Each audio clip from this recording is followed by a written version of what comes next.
पंजाब के कृषि एवं किसान कल्याण मंत्री गुरमीत सिंह खुडिया ने कहा कि राज्य ने पर्यावरण श्रेणी में प्रतिष्ठित स्कॉच सिल्वर अवार्ड 2025 हासिल किया है।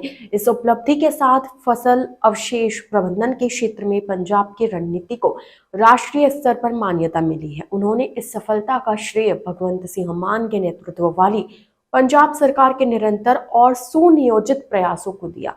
पंजाब भवन में आयोजित एक प्रेस कॉन्फ्रेंस को संबोधित करते हुए मंत्री ने जानकारी दी कि राज्य में फसली अवशेष जलाने की घटनाओं में 94% की उल्लेखनीय कमी दर्ज की गई है।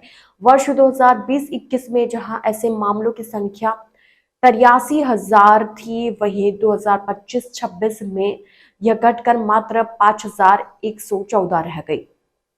यह गिरावट राज्य की पर्यावरणीय प्रतिबद्धता और प्रभावी नीति क्रियान्वयन का प्रमाण है। मंत्री ने पंजाब प्रदूषण नियंत्रण बोर्ड और प्रदेश के किसान समुदाय की सराहना करते हुए कहा कि यह उपलब्धि किसानों की जागरूकता, सहयोग और प्रशासन की दूरदर्शी सोच का संयुक्त परिणाम है। उन्होंने कहा, यह पुरस्कार पंजाब के किसानों की दृढ़ इच्छा शक्ति और हमारी सरकार की प्रतिबद्धता का प्रत्यक्ष प्रमाण है। मुख्यमंत्री मान के नेतृत्व में हमने इस गंभीर समस्या पर प्रभावी नियंत्रण पाया है। उन्होंने आगे बताया कि सरकार ने पराली प्रबंधन को बढ़ावा देने के लिए व्यापक रणनीति अपनाई है, जिसमें आधुनिक मशीनरी पर सब्सिडी, वास्तविक समय निगरानी, कस्टम हायरिंग सेंटरों की स्थापना तथा पर्याप्त वित्तीय संसाधनों का प्रावधान शामिल है।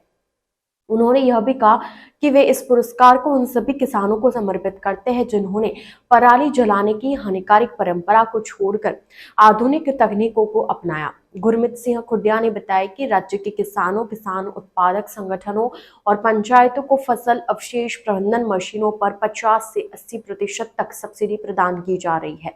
इस वर्ष 25,000 CRM मशीनों की खरीद के लिए 600 करोड़ रुपए का प्रावधान किया गया है। उन्होंने इस योजना के तहत लगभग 13,000 मशीनें खरीदी है और इसके लिए 427 करोड़ रुपए की सब्सिडी पहले ही जारी की जा चुकी है।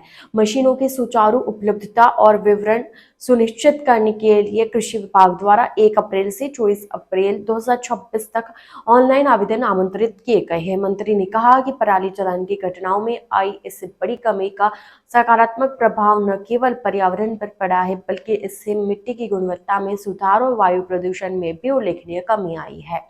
उन्होंने जोर देकर कहा कि पंजाब का यह मॉडल इस बात का सशक्त उदाहरण है कि यदि सरकार की दृढ़ इच्छा शक्ति, पर्याप्त वित्तीय सहायता और समाज की सक्रिय भागीदारी एक साथ हो तो किसी भी पर्यावरणीय चुनौती का प्रभावी समाधान संभव है।